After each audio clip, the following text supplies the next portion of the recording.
is the fear of being hustled or being manipulated, being pushed into something.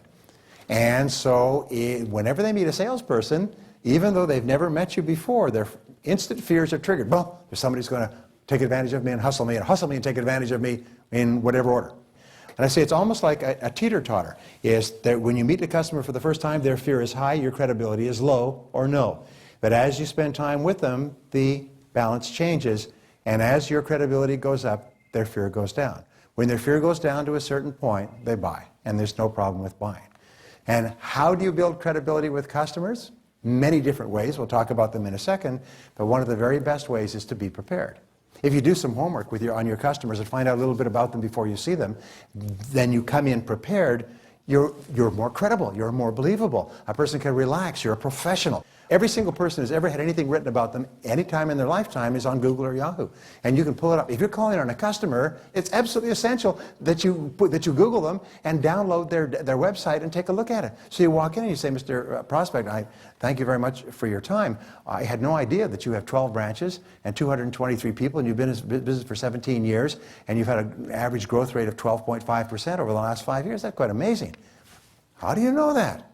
Well, check your website.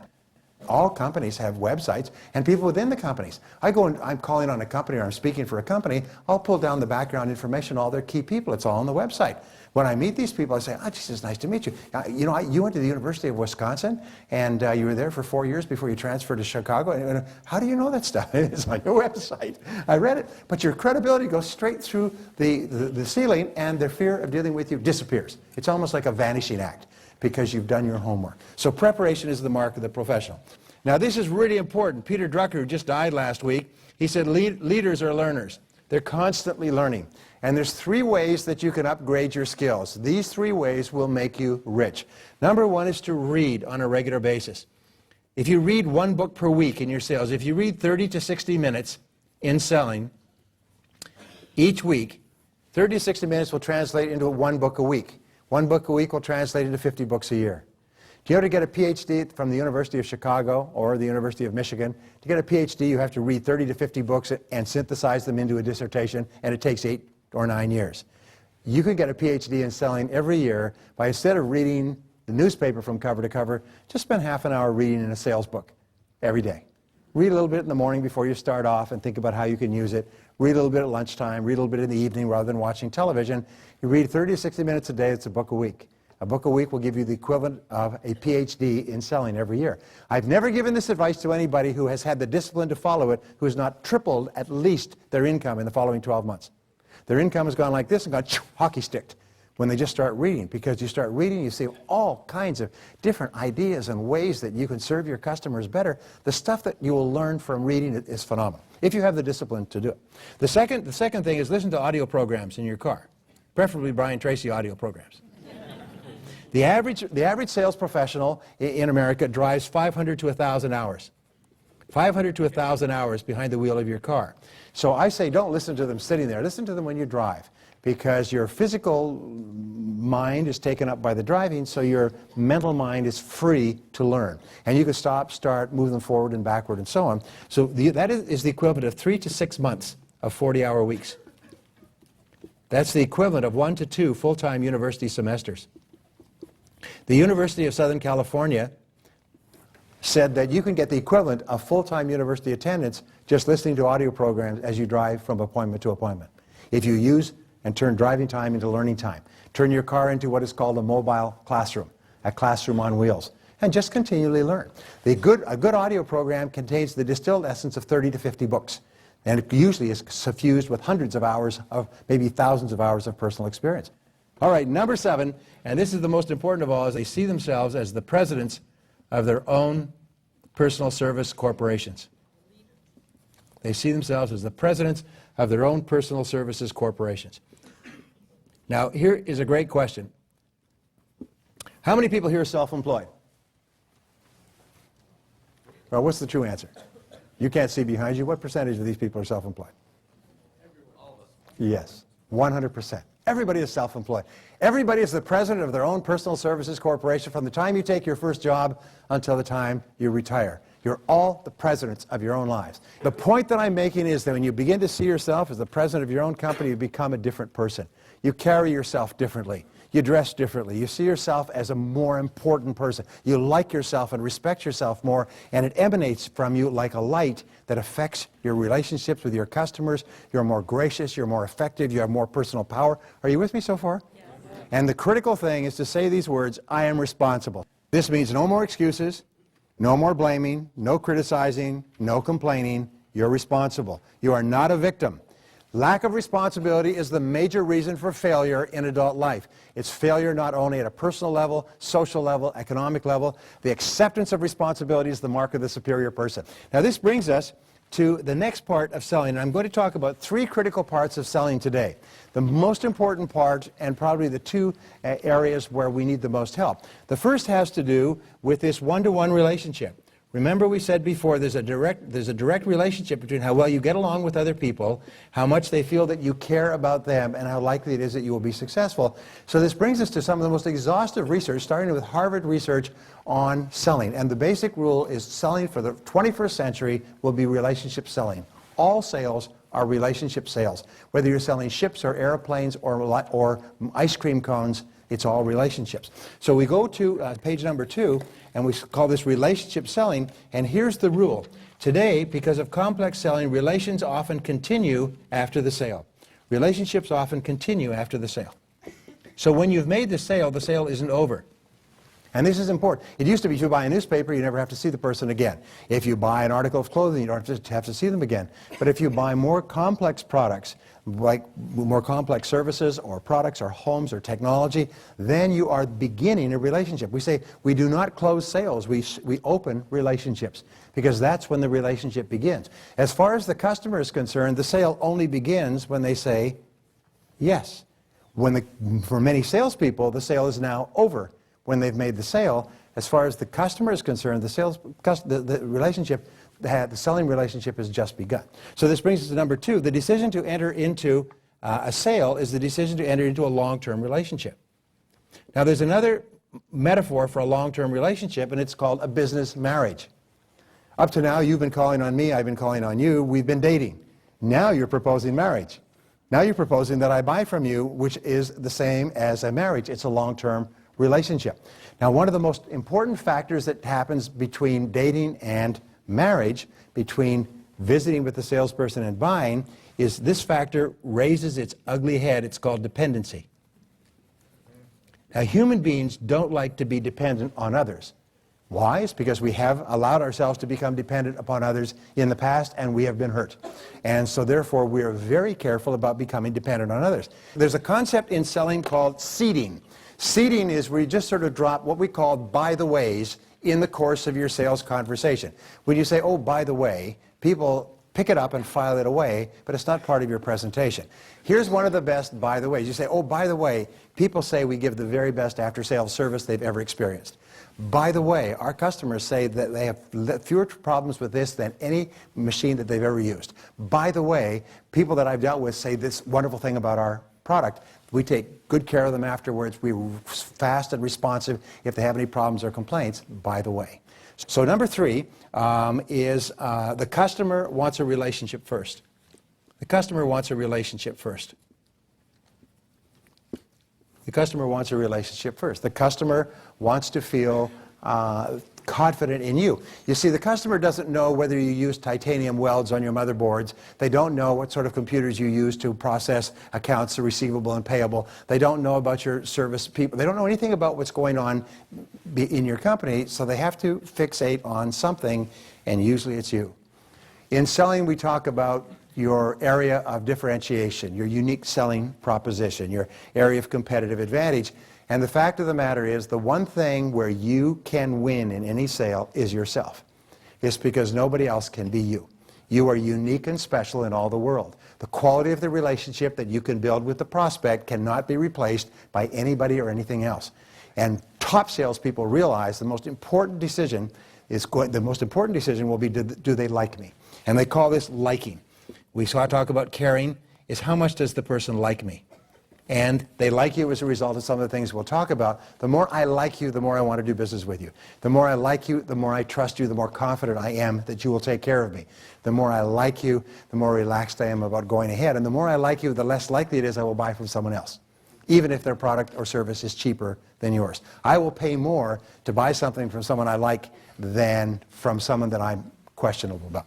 So number 4 is, as far as the customer is concerned, the relationship comes first. So here's what we have found. It's called the law of indirect effort. The law of indirect effort says this is you and this is the sale.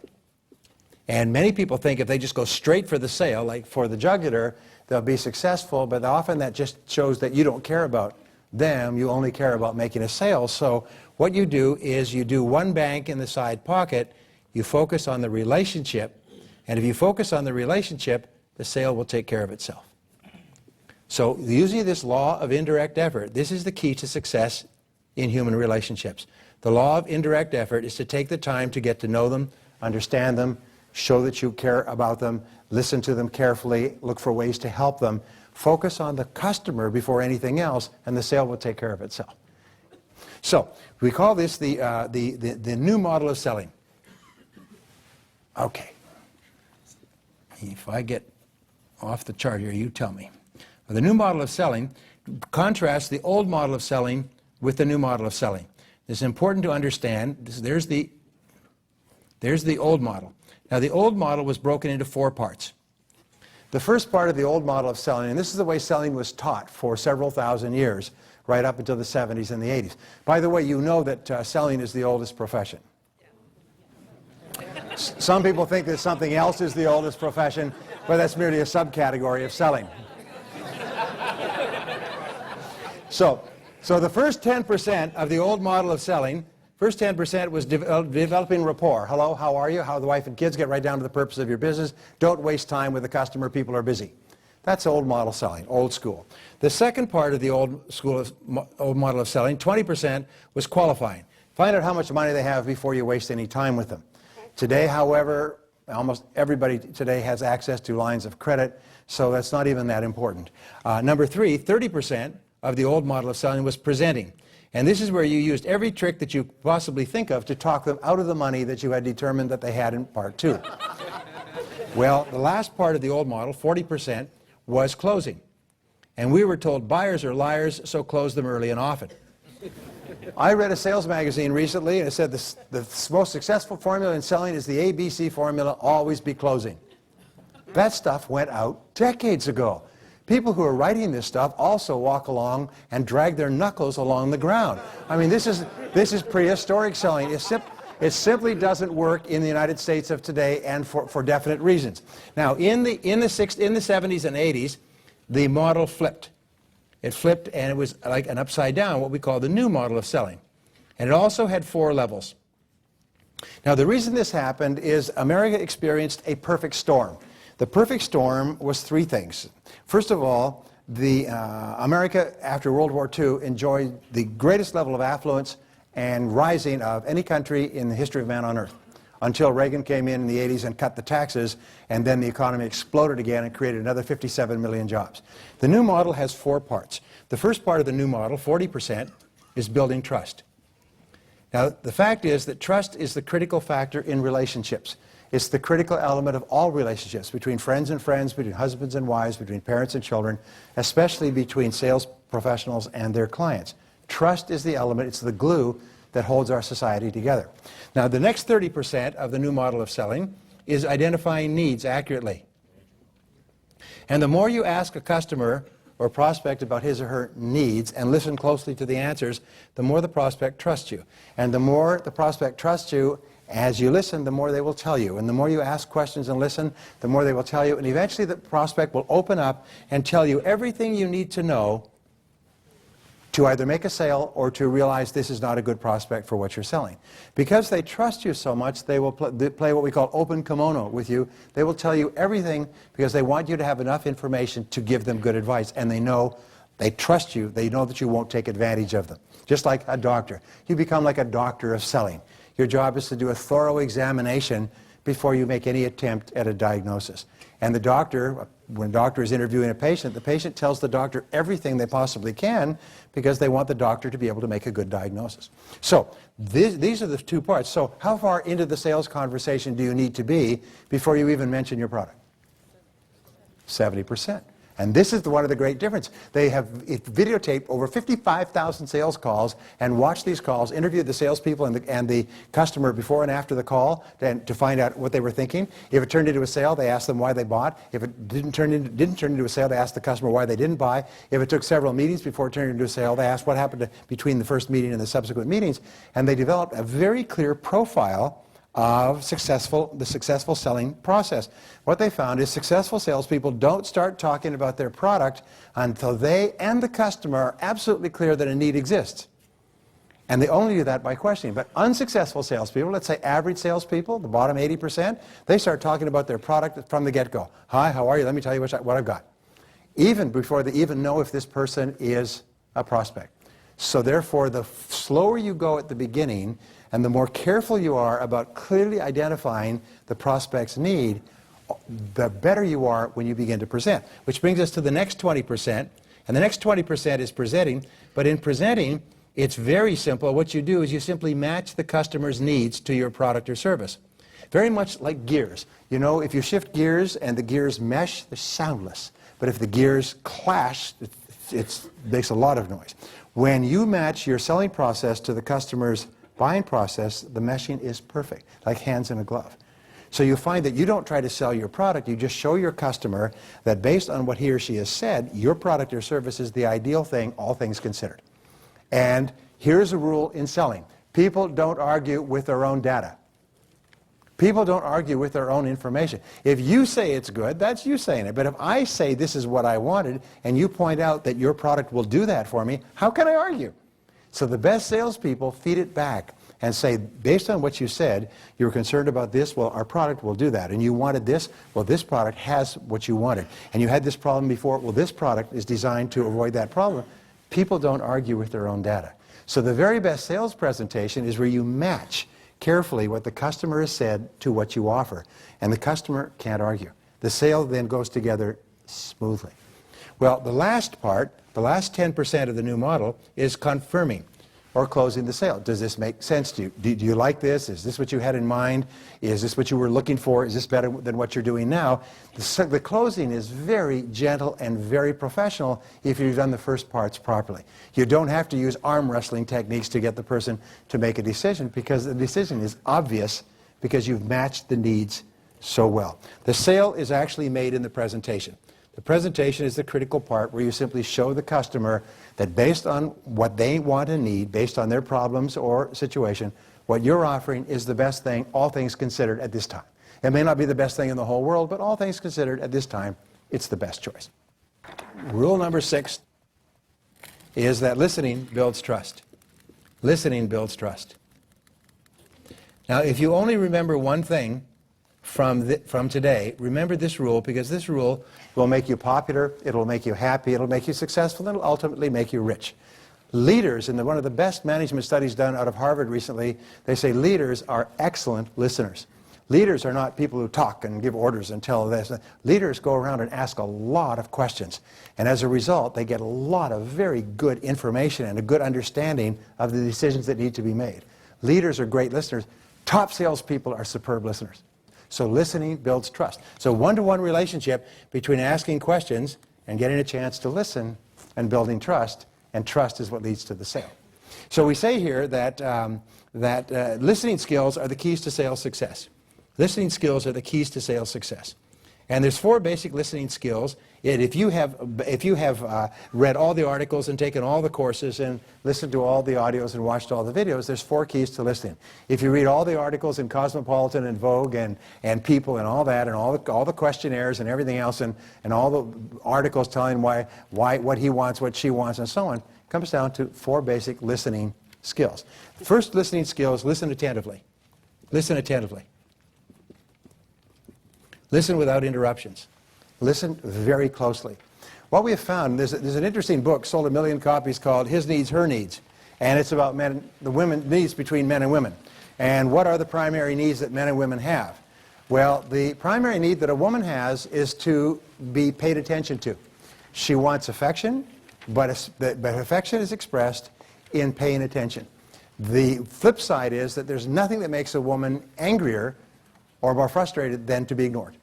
And so in dealing with members of the opposite persuasion, the very best thing you can do is express affection and listen attentively. In dealing with customers, listen attentively. Listen without interruptions. Lean forward and hang on every word with no attempt to interrupt. Imagine that your eyes are sun lamps and you want to give your customer's face a tan. And just listen attentively. Just listen attentively. Lean forward. Listen. Nod. Smile. Be what is called an active listener. Not an impassive listener, but an active listener. Not face the customer directly. If you're standing, lean forward on the balls of your feet, which moves all of your energy, your psychological energy forward. If you're sitting, lean forward physically like you're leaning into the person and listen intently. What we have found is that people who are listened to intently, their blood pressure goes up, their heart rate goes up, their galvanic skin response goes up, but what is most important is their self-esteem goes up. A person who is very closely listened to by a professional like yourself likes themselves more. They feel more valuable and they feel more important. They feel respected. They feel that what they're saying is of value. And so when you hang on every word, you have what Les Giblin, a communications expert, calls, you have what is called white magic. White magic is the magic of just listening intently to another person. It's the most powerful of all sales techniques. Every year, the Purchasing Managers Association of America, for whom I've spoken, does a study, and these are people who work for Fortune 1000 companies and larger, and all they do is buy stuff. They have the purchasing agent's office downstairs. Everything the company needs worldwide is sent there, and they just meet salespeople all day long. Salespeople just line up like in a busy dentist's office. They just line up and come in and give their presentations all day long. And so at the end of every year, they ask these people, what do you like most about salespeople? What do you like least? Well, what do you think that they like most about salespeople? Is they ask really good questions and they listen closely to understand my true needs. This is what the sales managers, the most active purchasers in America, like the most about salespeople. What do you think they like the least? They just come in here and talk nonstop and try to sell me their stuff without taking any time to find out what it is I really need. And so that's what they like the most, and what they like the least is attentive listening. Now, number 2 is pause before replying, or B, I'm sorry, pause before replying. Pause before replying. Pause 3 to 5 seconds. Now, in pausing, you have 3 advantages. Very often, you've been in a conversation where a person says 1, 2, 3, the other person says 4, 5, 6, A, B, C, D, F, 7, 8, 9, 10, 11, 12. Is the person listening if they respond immediately? But if you say something, or the customer says something, and you pause, and you reflect on it, and you think about it, before you respond, you're telling the customer 3 things. First of all, what you're saying is really important, so I have to think about it before I answer, which compliments the prospect, raises their self-esteem, and it builds your credibility. The second thing is you avoid the risk of interrupting the prospect if he's just reorganizing his thoughts. But third of all, and this is very important for the rest of your life, if you pause, the words of the prospect actually soak in and you understand what he or she has just said at a deeper level of mind. You actually understand them better because you have let the words soak in. Whereas if you respond immediately, the words don't get a chance to soak in. So when somebody says something, pause. We say at home, if your spouse says something to you, pause, and just in that few seconds of pausing, you'll actually hear what they said. Does anybody know what I'm talking about? It's very powerful. So pausing has all benefits and no detriments. Number C is question for clarification.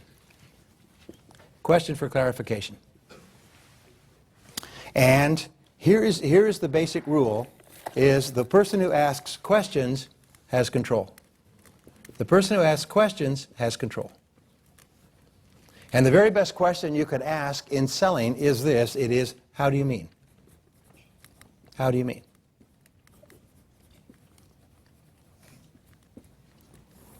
A friend of mine was selling our seminar in New York recently, and he was talking to a prospective customer, and the fellow said, well, what have you learned from Brian Tracy's programs that's worthwhile applying? He said, how do you mean? He said, well, I mean, why would somebody go to a Brian Tracy program? He said, how do you mean exactly? And he just said, how do you mean? And the police said, well, how do you mean? And he just said this several times. And he said, you know, I'm not answering. He said, yes, I am. I am answering you. I learned the question, how do you mean? How do you mean is the most powerful questions of all, because the person who asks, how do you mean, first of all, the person being asked will expand on their previous answer. I can't afford it. Well, how do you mean? Well, we just exhausted all of our funds. Well, how do you mean exactly? Well, we won't have the funds until the next quarter. Aha, so if we could put the billing into the next quarter, then we could make it work. Well, yes, absolutely, I hadn't thought about that. Each time you ask, how do you mean, you get deeper and deeper into the answer. Also, when you ask the question, how do you mean, and listen intently, you get a chance to build trust, because the person who asks questions builds trust. So asking, how do you mean, it also enables you to take control of the sales conversation. D is feed it back, paraphrase it in your own words. This is called the acid test of listening. This is where you prove that you really were listening. This is where you prove that you weren't like one of those little dogs on the back of a car. You feed it back in your own words. So let me understand what you're saying. What you're concerned about is this, and what you want to accomplish is that, but what you had last time was this, and what you want next time is that. In other words, you feed back what they've said until they say, yes, that's it. That's my situation. When you do that, your credibility goes straight through the roof. It means that you were genuinely listening, you genuinely care, and you are genuinely trustworthy. So only then do you say, well, I think what we have is exactly the right thing for you, or I think we have something for you that will exactly be the right thing. But you only begin selling when you fed back what they have said accurately in your own words. And finally, number 8, we say that the key differentiator in selling, I mentioned this before, is the quality of the trust bond between you and the prospect. The quality of the trust bond is how high is the trust bond between you and the prospect.